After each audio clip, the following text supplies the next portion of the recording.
Hi, I'm Cheryl Gallant, your Conservative Member of Parliament for the adventure-filled riding of Renfrew-Nipissing-Pembroke. Welcome to a special end-of-spring session edition of the Gallant Night News, live from Ottawa. I have just returned from voting against the Liberals' effort to bring back the long gun registry, so let's start our review there.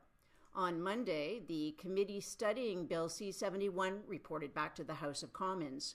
On Tuesday, the Trudeau Liberals slapped a time allocation motion on debate.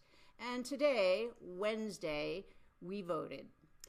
The vote was 212 to 85, with all NDP MPs voting with the Liberals to support a bill whose main purpose is to harass responsible firearms owners. For months, rural Liberal MPs have been receiving letters, phone calls, and emails from Canadians just like you. I tried to remind my colleagues across the aisle about what happens to MPs who ignore their constituents on important issues.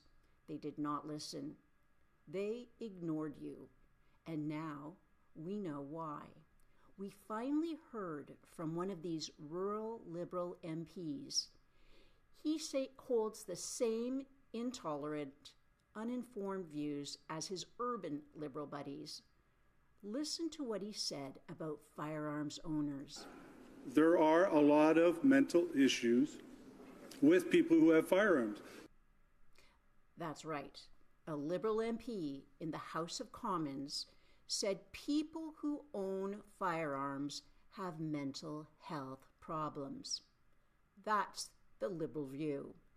They think just owning a firearm is a sign there is something wrong with you. That's why they want to sneak in this registry. Just listen to them. We need to have gun registry that makes sense. This type of honesty from Liberals is rare, but it is revealing. I can say with some confidence that had a Conservative MP said something as offensive and as insulting about 2 million Canadians, the Liberals would be in all-out attack mode, and rightly so.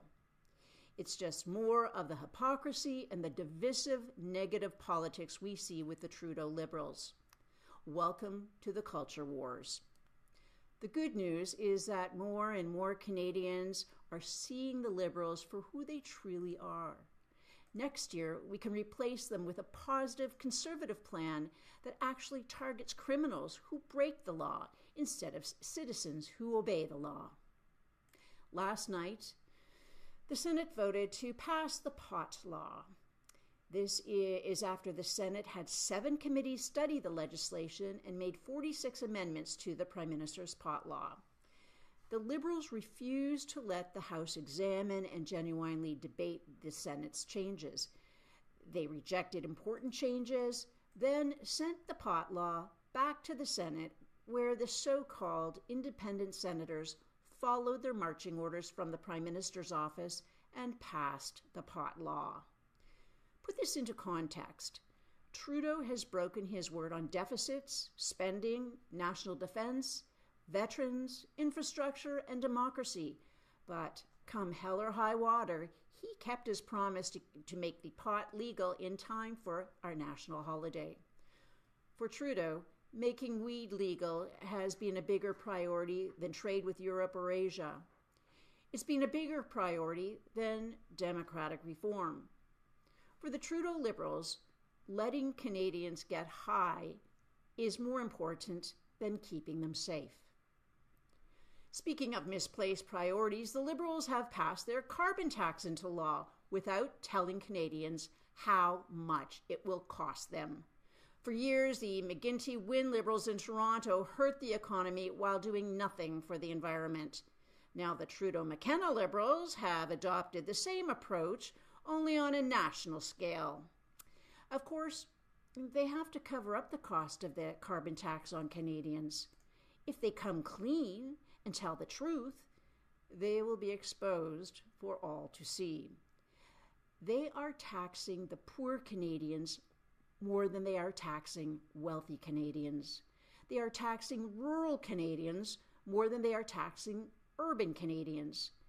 If you are low income and living in rural Canada, you get punched twice as hard. The Liberals know this. Trudeau knows this. That is why they cover up the costs and offshore the emissions. The result is Canadians are poorer and more carbon is released overall. Trudeau's carbon tax will have a negative impact on our economy and environment. Only by electing a conservative government with a positive approach can we grow our economy and protect our environment. That just about covers the issues from the spring session of Parliament impacting our riding of Renfrew-Nipissing-Pembroke. But the work never stops. Each summer, I hold constituency clinics around the riding for people who are unable to come into Pembroke at my office there. If you need assistance with federal issues and want to attend a clinic in your community, please call or email my office to find the one closest to you. And as always, if you have any questions or comments, please write them below and I'll try to answer any that I can. Live from Ottawa, this is Cheryl Gallant wishing you a safe and fun-filled summer.